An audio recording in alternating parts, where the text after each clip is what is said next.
3, 2, 1.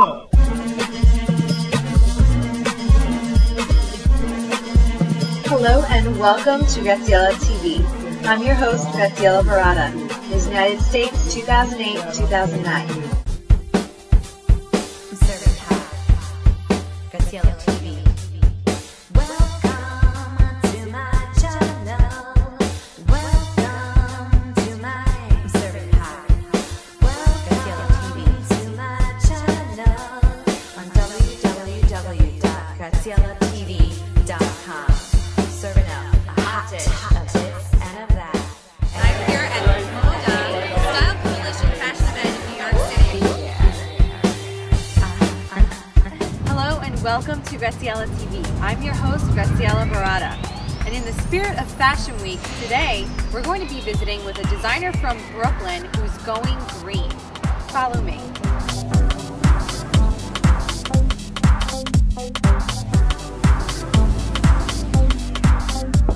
Hey, how are you doing? Hey, Monkey, how are you? Good. Hi. Hey, what's going Hey, on? Brian. Thanks for having us. No worries. So I'm excited to see your place. Why don't you show us around the Records by Monkey Studio? Well, this is the future showroom that we haven't finished yet. Oh. This direction is our production studio where most of the work happens. Oh. This is sort of where we get to brainstorm our ideas. Brian gets to work on product and making the bracelets. Over here he silk screens the records. Cool. And he has this little office, and I have an office in the back corner. I would like to know behind the scenes how the process works, how you make a record into a bracelet. Okay, that sounds great. And this, Brian will show you all that.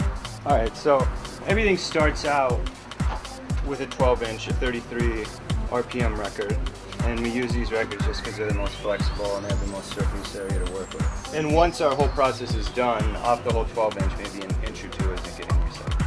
Okay. Oh, that's not bad. That's awesome. And now in the Fashion future, going green. we've actually learned to make the boxes for the bracelets out of the record covers. So now all the bracelets will have a gift box option made from the record cover. And How these little cool is dusty, that? but you know, all these little record cover cases and stuff like that. Very crafty. So now we utilize the whole, the whole record and try to make it more designy and less crafty, but But I like it though. It works. Does it matter, like, when you're making a bracelet, if it's a new record or an old one? Like, does it, like, change or, like, make it harder? The variance that you find in older vinyl and new vinyl is pretty much the weight, and it's all pressed at different weights, so you just kind of got to pick it up and feel it and see how thick it is, and if it's too thick, we just won't use it. Okay.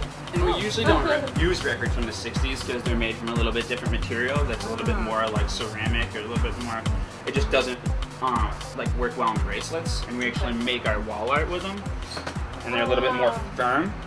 And Yes, so, I have one of your wall art. oh, Where did you get it? Well, I got it at the Brooklyn Flea Market. Exactly. It's like, wow. And so that's also how we found a use for something that we weren't using. You know, it's like, That's we have these awesome. crates of records that are too thick to make in bracelets. What can we do with them? Let's turn them into wall art. I love that. I love that. It's so cool. So- It is so cool. I know. So what happens after step one, picking the record? So the first step of the process is to get the logos on the one side of the record, which eventually becomes the inside of the bracelet. And all the records are printed with a screen, just a silk screen process. Awesome. And we burn the screens to apply our imagery and then place them on the record to print them off. Cool. And then it comes out. So I put the logos on the back, and then the record gets flipped, and I print the front with another screen that pretty much has imagery on it. Yeah, just flash it real quick. And then flash around that. And from here, it goes over to the table, and they turn into this. That's the shape of the bracelet. The shape of the bracelet. And then they get covered in a clear coat. Yeah, they're all Like covered in a water clear coat, so you can wear them in the rain, wash your hands, and the paint's going to be fine. And basically from here, we use heat to shape them. And it turns into something like that with the image on the outside and the logo on the inside. Now, are these one size fits all?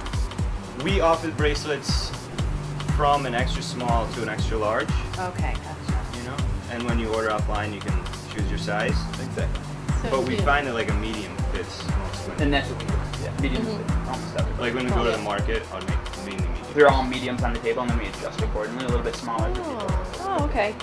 Well, I'm going to show you guys a bracelet that I have had, and before I even knew Monkey, I have a photo shoot that I did February 2010. I'll show you guys that bracelet. I did some really fun photos with that, so check it out. Yeah. That's awesome. I didn't even know about that. So. Yeah. And the only thing we didn't You have to mention send you is the crazy spray paint backgrounds. That we can Yeah, some of the show one of bracelets, those, too. before I print the top layer imagery on them, they get a coat of spray paint on them to just bring a little more color. Ah. It's hard when you're working with a black surface all the time. Yeah. Just try to lighten it up a little bit. Here's like a few examples So cool.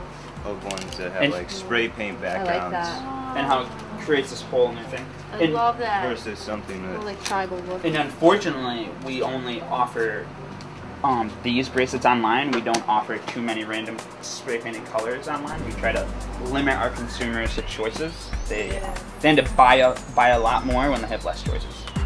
I mean, you learn from it. and Marketing, right? Yeah, exactly. So every design comes in 2 colors. Okay. And at the market, when you see them retail, that's when you see this stuff. I know my viewers are going to be wanting to check you out, so could you tell them again where to find everything? Oh, yep. The Brooklyn Flea every Saturday and Sunday from 10 to 5, which is in Fort Greene, Brooklyn. And on Sunday, it's at 1 Hanson Place. And then on Saturdays, we're at the Young Designers Market from 11 to 7, and that's on Mulberry Street between Prince and Houston. Awesome. Yeah. So where's the crazy room? Okay, the crazy room, yep. Behind this door is just where we spray paint and silk screen. This is where all the spray painting and melting and everything gets done. I know it used to be a lot bigger, now we've shrunk it down because of our laser cutter. And this is where you melt bracelets, you know. I can put my computer here. And everybody loves it. I mean, this room used to look like that, but now we turned it into our laser cutting room, which this is where all the jewelry gets cut. This is the filter and everything. And we built the whole room and everything to put in here, so sort of protect ourselves and protect the machine against these types of fumes. Okay. Because where the enamel paint would stick to our machine, it's like a $10,000 machine. Oh, yeah. We can't Can't mess around. mess around. You Protect gotta ourselves protect that. and that, you know. And the investment. Exactly. So yeah, and I mean, what's crazy is that I think you're in 500 square feet, maybe less, and we have a showroom, 2 offices, a production studio, and 2 spray rooms, and a spray room and a laser room. It's like, come on, Okay, good. you know, it's about really like utilizing. So this is like a cameo, and this is how we sell it. And this comes, see, the chain complements the record, so it doesn't take away. We used to do it in silver or gold, but we really find the gunmetal Yeah. really complements it and does. doesn't I like add that. a new color. Ooh. And you can, that's a 28-inch chain, but you can wear it shorter or longer. I like it. I like it. It's girly, but also like rocker chick. Yeah. Girly rocker chick. I like it. These are, we're collaborating with our friend from Sonic Fabric. They weave all this fabric out of cassette tapes, Oh, no way. and you can actually have a player and play it. Ah! These are going to become a record and cassette tape saddle shoe, I think we're going to work on. So that like the guy's version will be a little bit more simpler, but the girls will be a saddle shoe with record detailings. Oh my god, that's And a hilarious. cassette tape shoe. This is all fair trade shoe made in Guatemala. My friend started this factory. Recycled tire soles, all hand cobbled, and it's gonna have like the record back, record front. little That keychains is and so stuff. fascinating. And we're gonna come out with a few hats and a little change purse to go with that for Christmas. That's So- awesome. How did you get the nickname Monkey? My brother gave it to me when I was like 9. Okay. I was just a crazy, hyperactive kid that always hung out with older kids. Okay. So That they, makes sense. you know, and I always made the monkey face. I had big ears when I was a little kid, and I always had like a shaved head. And I mean, we had like beams in my garage, and I'd run around and hang upside down and try to, you know, obviously entertain the older kids when I was younger. And I tried to lose it growing up, and even when I moved to New York, the first time I met this kid. The first time I met him, he said, "My name's Monkey." Oh, okay. Well, one, you know. So, where did the inspiration come from for making bracelets from records? Like, where did you think of that? Yeah, how did it like all start? Right? Well, you know, we were living next to each other in the dorms, and I always hung out at this house in Chelsea on like across the street from the Chelsea Hotel, right next door to the Chelsea Hotel on 23rd Street. And all my friends were making those record bowls and getting all wasted and everything. And one of them over melted the bowls and like pulled it out of the cookie oven. I remember Abby did. It was just hanging on the wall, and the record was like dripping through the cookie, platter sheet. Oh and she's like, "Oh, I think I over melted this one." And so like I took a piece of it and like cut it up and like put it on my arm. And I was like, "Wow, these would be bracelets." Wow. And my like God, there, that's like planted awesome. that seed, And from there, I like went home over Christmas. That was in October 2003, and I went home and had all my glass blowing tools. So I was like, okay, I can figure this out. So I like tried cutting the record, manipulating it, and melting it around my glass blowing mandolin, which you guys are seeing there when you saw the room. And I was like, okay. So I cleaned up the look a little bit better. And then when I got back after Christmas, I was like, I need to get people to do designs on them. So I reached out to like Brian and a few of my other friends to hand draw on them and do stencils on them. Yeah, basically he would come to me with just blank bracelets, and it started all with spray paint and stencil and paint marker. And that's how I kind of started getting involved with Monkey and making the bracelets, was just the design work. Exactly. And at the beginning we were definitely worked together more on the whole production of everything. Yeah, I was making every bracelet. Yeah. And then as the company grew, our tasks became somewhat separate, and I handled more of the production and Monkey handles more of the business. Yeah, and it's like I would love to make bracelets, unless like Grant had pneumonia last year, and I made bracelets. Pneumonia? Yeah, last year during Christmas, you were sick or something. Yeah, I got pretty sick. Yeah. And and I made bracelets like he told me it was pneumonia. That's why I was making bracelets in that room. But usually I just am customer service and like pulling everybody together and talking to people and going and doing stuff. And he is the glue. I mean, not the glue, but the guy who does all the production and handles the studio. Gotcha. Behind the scenes. Exactly, makes everything happen. Awesome. Side note, everyone, this is how I met Monkey, was at FIT when he was selling the bracelets at the flea market, right? And I was going to FIT, and I remember just like seeing your table and just being like, wow, these are so cool. And I got Graziella a bracelet for Christmas, right? Which you guys like blew up. And, Yep. Yeah, and I was like, and my wow, this is cousin- the coolest present. I'm like, I love it. I love that you go to FIT. I see you're making furniture. Did you guys see this? I'm sitting on a record chair. This is so cool. Oh, I like the banana. Yeah, I mean, I foresee Records by Monkey being everything, from clothes to furniture to shoes, like you were showing before. Yeah, and exactly. jewelry And all for music lovers Yeah. of all types. You know what I mean? Yeah. Our goal is to stay as green as we can and to just create more products for music lovers. Like this cassette tape fabric is really going to bring us to a new notch. Like that's John really cool. Legend wore that fabric to the Grammys last year or something, and like it's really great when it's like I feel like we can get a lot more PR for our products and create this higher end customer, higher end music lover, so that musicians will want to wear it when we create this new product line with Sonic fabric. That's awesome. Sonic fabric.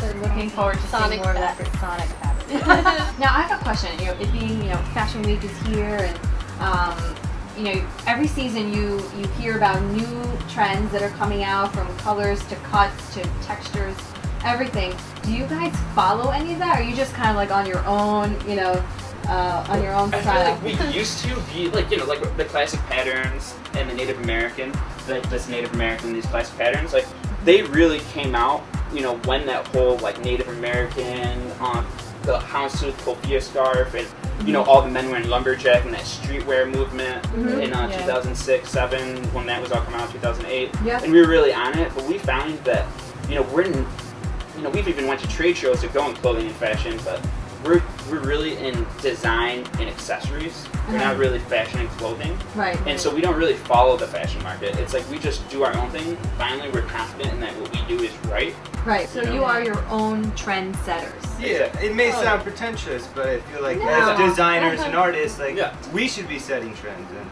I we agree. should be putting colors out there that we think are cool. Which- instead of looking to other people to give us. Do we these have that book answers. here? We just came out in April. We came on a book that's in Barnes and Nobles called Red, and it's all about to inspire designers and young entrepreneurs and architects, all about different color theories in red. And this whole collection came out, as well as the cameo was in it. The book is called Red? Yep, Red. Oh. And it's a hardcover book sold at Barnes & Nobles. I feel like I've seen it. And it's all these different food and color and design and I like industry design and electronics all in the color red. And it's like an inspiration book for designers and stuff. And that's probably one of our best accomplishments compared to like, we want to be seen more as designers and as fashion forecasting, trend setting, more than just being this like label that's just, oh, we released a collection, but you're going to get inspired by it. Yeah. The bracelets right now that we currently offer online into our stores come in 3 sizes. Okay. There's the cuff, the band which you have on, and then the skinny which I have on. I know, I like the skinny too. I want to buy The my skinnies are really new for us. It may be in like the past 3 months, and it's kind of our response to seeing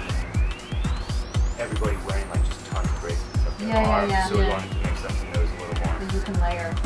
interchangeable with other jewelry. And we use all of the skinnies that have color we make out of our messed up records. So we also utilize all the messed up prints and everything. Like if a bracelet gets misprinted, then I'll cut it up into a skinny because you don't see the image as much, it's more about the color. Right. Exactly. I would like to know, is there any advice that you can offer other entrepreneurs that are in the arts or in a creative field that they can benefit from that you have? I mean, failure is the part of success. That's the most important thing. Don't be afraid to take a risk. And mess up and lose money, because that's how you're gonna, it's how everybody builds a business, you know what I mean? Yeah. As well as from your cell phone, your computer, and if you live in New York, you have access to so many people and so much information and the ability to put yourself out there in so many different scenarios. That it's just about putting yourself out there and taking one big step and a bunch of little steps. The big step, put yourself out there and do something and come out with the idea, and then push little by little, you know? And don't hold yourself back thinking that you're not in the place where you want to be. Just like go with what you have and start something. Yeah, just even us, everybody, they always want to be somewhere. You always want to be somewhere you're not. Right. And a lot of people, it clogs up their heads, and being an artist, you're all over the place. But it's like, just be confident with what you got and run with it, because that confidence is going to go a lot further than anything else. Yeah. Great advice. I second that. And if you just like anything, this company has built both of our confidence. You know what I mean? And it's like, if you don't got it, fake it. You know what I mean? Exactly. Fake it till you make it. Yeah. Wait, what? Fake it till you make it. Exactly. Yeah. And I say that at the market. It's like, I put on a presentation, even if I don't want to act like this, I'm monkey. Oh, I'm monkey. You know what I mean? It's like, because that's what I have to be. That's what you're expecting. You want to buy into confidence. That's and right. you're displaying that confidence is why you're into this product, Right. Well, you see, you were building that character from when you were a kid. I know. You didn't even know it. And now I'm like off switch, home, monkey. I don't, I see people on the street folding laundry. They're like, you make those bracelets. I'm like, I don't know. So how long have you had the company? Like, when did you start? What was the? We started paying taxes in 2005, and this would be our 5-year anniversary. Awesome. But we started making the record bracelet in 2004, really. 2004 is when the first bracelet was made. Yeah. I was making them in 2003 and messing around. We started selling them April 2004. That's great. Yeah, and it's crazy. Like, we've been in Fox 5 News, ABC News. We've been in literally so much Daily News, New York Press, every New York publication possible, as well as hundreds and hundreds of blogs. Every week we're on a new blog, and it's crazy that for so long we just had those blindfolds on. We just didn't realize, and until now we're starting to reach out to people, and we're learning that, wow, we never thought of this before, but we're getting so many more opportunities by just taking off the blindfolds and being like, we want to do this, this, and this, and now let's go get it. Yeah. You know what I mean? And like, before we just were like, oh, take it as it comes, whatever's coming our way. Now we get to be in control, which is great. We're like, what do you want to do? Yeah. That's great. Awesome. That's always been like my, I guess, my focus, being a performing artist and in the entertainment industry. It's just crazy. When there aren't any opportunities that you see in front of you, create them. I've always said that. Well, you guys, this was so awesome coming here and seeing your space. Yeah, and no, thank you. Thank you so much for having me. Thank you so much. I appreciate it. Sorry for the small space. Oh no, I love the small space. And thanks, Liana, for going to school with you. Yeah, exactly. Connecting the dots. Connecting the Between dots. Corey, J, and FIT. Yes. And every day we meet people, and we meet people that are from California, from here, and it's like somehow the dots are connected for them, and they just have this connection to us. And we're just lucky. Like, we wouldn't be where we are today without people like you to help us better our company and sort of like leverage us to get to the next step. It's like people always want to offer either just a good interview or their services or something, and that's why we are who we are. Well, thank you. Thanks so much for having us. Well, thank you so much. Yay. Go Records by Monkey. Oh, the hardcore side. I love it. She's like hardcore. I don't look hardcore, but it's inside. Yeah.